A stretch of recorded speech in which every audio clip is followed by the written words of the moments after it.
friends, so last part we stopped with the commercial uses of microbes, right? So I had to list you all the different uses of microbes, and in this part we will continue with the points, right? The various points which I told you all in the last part. In that, first is antibiotic production, and next we are going to talk about fermented beverages. So first is antibiotic production. So any word anti meaning anti-socialist, anything anti meaning it is against, right?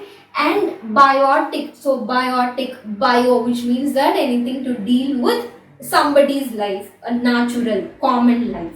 So antibiotic production. So you're gonna produce something which is against some life, which is gonna kill some life. So that is called antibiotic production. So as we all know, so when like imagine I have a fever, right? Now I go to a doctor and doctor wants to put an injection. That's an common vaccine because my body is fully infected by some virus or some bacteria. So doctor is prescribing me an injection. So now this injection would be basically an antibiotic injection, meaning these injection will have certain microorganisms. When injected in my body, it circulates along with my bloodstream, and what will happen? It helps to kill the pathogen which is inside me. So that is basically, and this is how commercial products. So how commercially these, so like household and all, apart from curd making, wine making, nothing is possible, right? Because we need instruments, sophisticated instruments. So the same way antibiotic production is done in industries, high scale level industries. So in that, first I will tell you a short story how Alexander Fleming, he actually discovered all these antibiotics, right? So for like Alexander Fleming, while he was doing a research, he had his culture plate. So culture plates mean a petri dish or a normal vessel which has a medium onto which microorganisms, specifically bacteria, fungi, they could grow.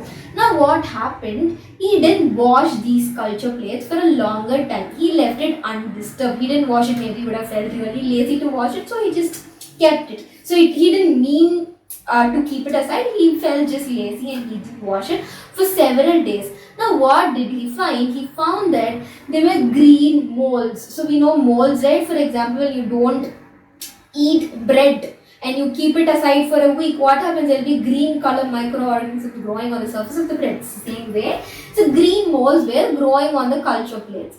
Now what did he observe was Staphylococcus is another bacterium. They didn't grow on the plates which had these green molds, right? So he kept on observing, see, so there's a green mold which is growing on the plate, and why not the Staphylococcus? So then he observed that the green mold, it produced a chemical or a substance that would inhibit the growth of these staphylococcus. So the same phenomena is used in the body when some other pathogen infects us. So am I clear? So next is the same way. Then later this basic, and then he ended up producing all the different components which has been isolated from microbes. So penicillin, this microbe produced penicillin is an antibiotic which is produced by Penicillium notatum or Penicillium chrysogenum. The same way, chlortetracycline, it is produced from Streptomyces aureofaciens. So you can just remember it as Oreo because Oreo, right? So then streptomycin. So streptomycin is produced from Streptomyces griseus, because we all know, right from the younger ages we have studied penicillin and streptomycin. So you can remember these two antibiotics along with their microbes. Next, fermented beverages. So yes, so during Christmas time, Catholics, what do? They do their own wine, right? So how actually wine is done? So you buy a grape, and then what will you do? You will smash the grape into like finer pieces. So what will happen now? This grape, you add little of yeast and close the tub or close the container onto which the grape has been smashed and leave it for a few days. Now what will happen when you add yeast, Streptomyces or Saccharomyces cerevisiae, what will happen? They're all called as brewer's yeast, right? So everywhere it is used in bread making, sometimes in idli batters and all, they are used commercially for the batter to be more fluffy, spongy, so that people tend to buy it more often, thinking that look how natural the product is. It's all because of the tricks being used, and microbes play a very important role.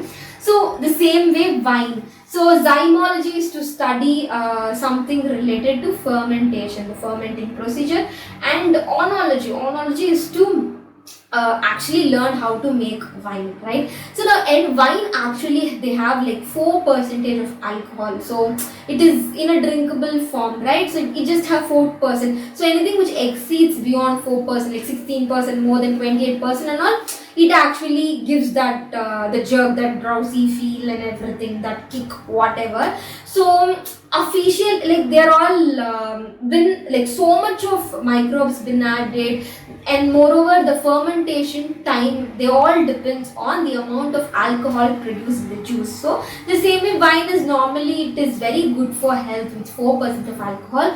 But even beer, right? Beer is made from barley. So the same way we add microbes in that, and barley has been fermented, and that's how frothy beer is obtained. So all these are in a little drinkable form because they just have 4% of alcohol. But the other commercialized industries, they add a lot of microbes, they ferment it in a higher process so that the alcohol content of it increases to 16%, 28%, 40-50%. So that is not good for health. It is bad for liver, it is bad for intestine. But anything like once in a while with 4% of alcohol, and that too which is done in the house during Christmas time or some other special occasion, that is acceptable. So next is padanir. Padanir is actually a South Indian beverage where it is obtained from sap of palm trees. So now when these padanir is left undisturbed, morning we extract the padanir, and then till evening when we leave it undisturbed, there is a natural yeast which acts upon this padanir and it becomes toddy. Toddy is in Tamil they say at kallu, right? So it changes from a normal padanir to toddy, and this actually have higher amount of alcohol content. And then actually ethanol, we have 2 carbon, 5 hydrogen and the OH, right? So ethanol actually produce here is 4% ethanol, but commercially, like they get the ethanol in a distilled form. Distilled form meaning they purify the ethanol and they make it 95%. So this ethanol is actually used for medical purposes as a cleansing agent because it is highly acidic in nature, right? So when this sort of 95% ethanol, when somebody drink, and that's all, their life is over, because that much of corrosiveness, that much of alcohol content, it is highly acidic, so it would make the intestinal cells to disintegrate. So that's the basic concept. So in this part, we learnt about the antibiotic production with the help of microbes and regarding fermented beverages. If you want to take a screenshot, you're most welcome. Hello friends, so we are towards the last part of the chapter, but as I always tell, the last part of the chapter will have important intricacies of the chapter. All the important concepts of the chapter will always be pushed towards the last, because the first few things will be the introductory or the basics, right? So we are going to talk about various concepts: sewage treatment, microbial fuel cell, and then biocontrol agents, fertilizers, and bioremediation. So all these are very interesting concepts. So in that, first we will talk about sewage treatment. Okay. Now I will give you a very specific example.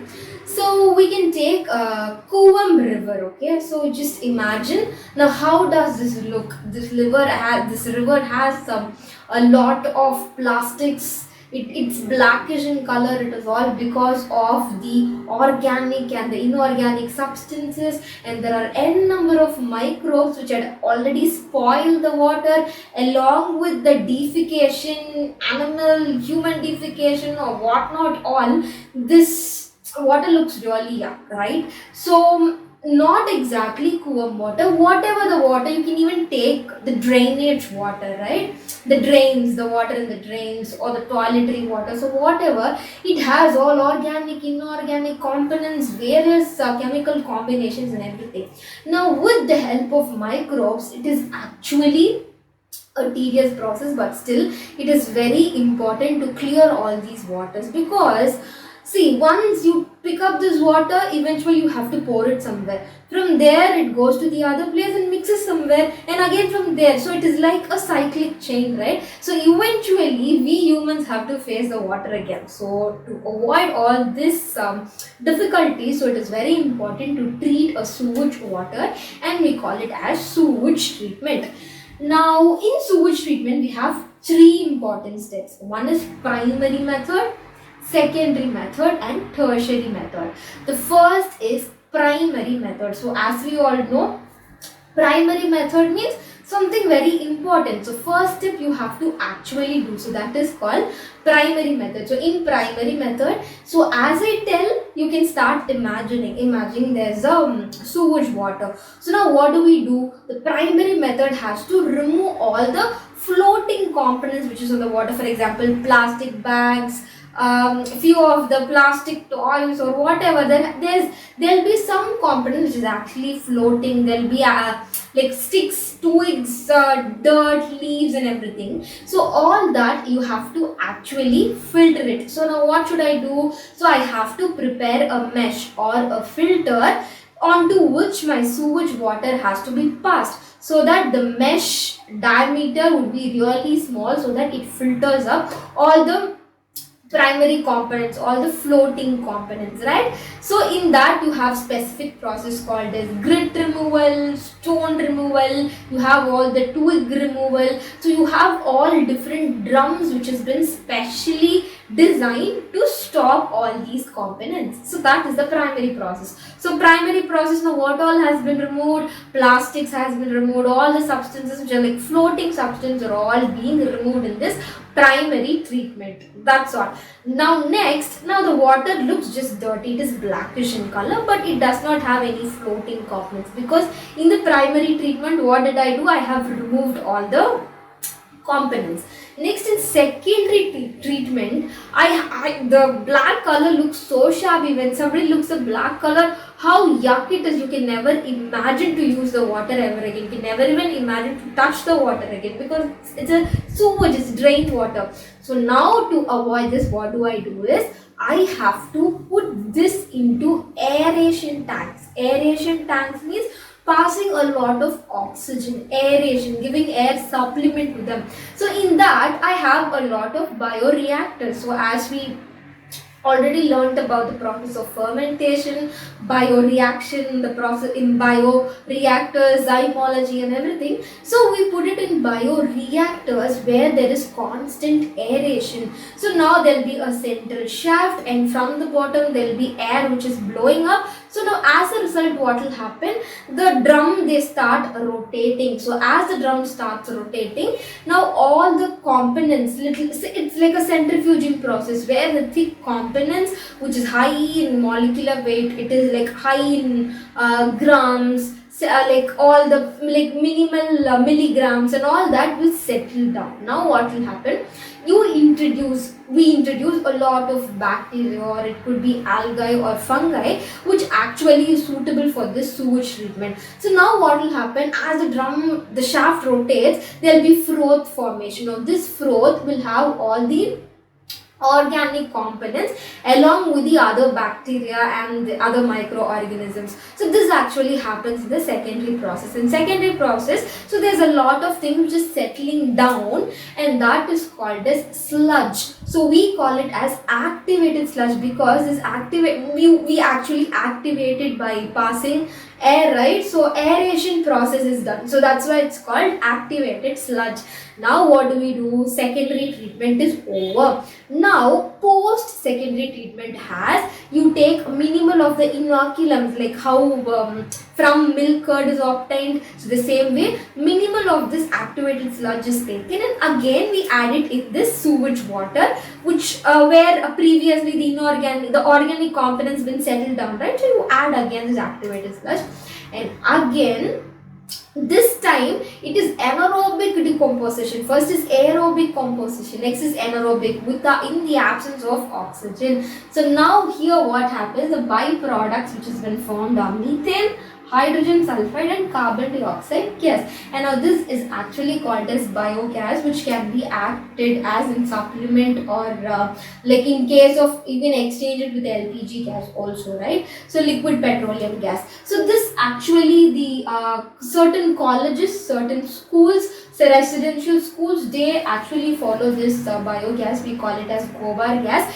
So instead of this procedure, what they actually do is they take the twigs, leaf, the food, the waste food materials. So they take, so imagine all the Indian dishes, sambar, chapati or whatever, they take and mix it together, all the left out. So like when now it is chopped into fine pieces, and then the same way. So you add inoculum, then aerate it. Now what will happen after aeration? We undergo this anaerobic process. In this anaerobic process, methane, hydrogen sulfide and carbon dioxide is produced, and that is called biogas. Now two concepts, double dhamaka. In one concept, two concepts is being like in a specific concept. I covered two topics. Next is tertiary treatment. Now tertiary treatment is specifically for the sewage treatment.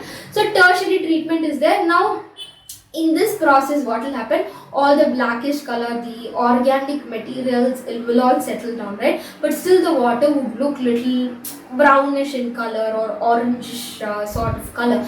Now again this water looks so yuck because it has even more microorganism, it has certain things, right? So it has large amount of nitrogen, ammonia, phosphorus, because those are all the byproducts which is produced by the microorganism. Now we have to remove all this. So we have certain filters, certain other microbes and certain other treatment that would actually remove these inorganic materials. And then the final stage is chlorination or disinfection. For example, imagine after all the treatment, still this water would contain many pathogenic microorganisms. So in such case, what do? They undergo disinfectant. It is more similar like how you put Lysol on the floor and clean it. The same way you have to clean the water, right? So you put specific disinfectants which are actually manufactured for the purpose of sewage treatment. So we have all these chlorine tablets. When you put it, it absorbs, like the activated carbon technology, right? Black carbon technology. So same way. So this is all about sewage treatment. Hope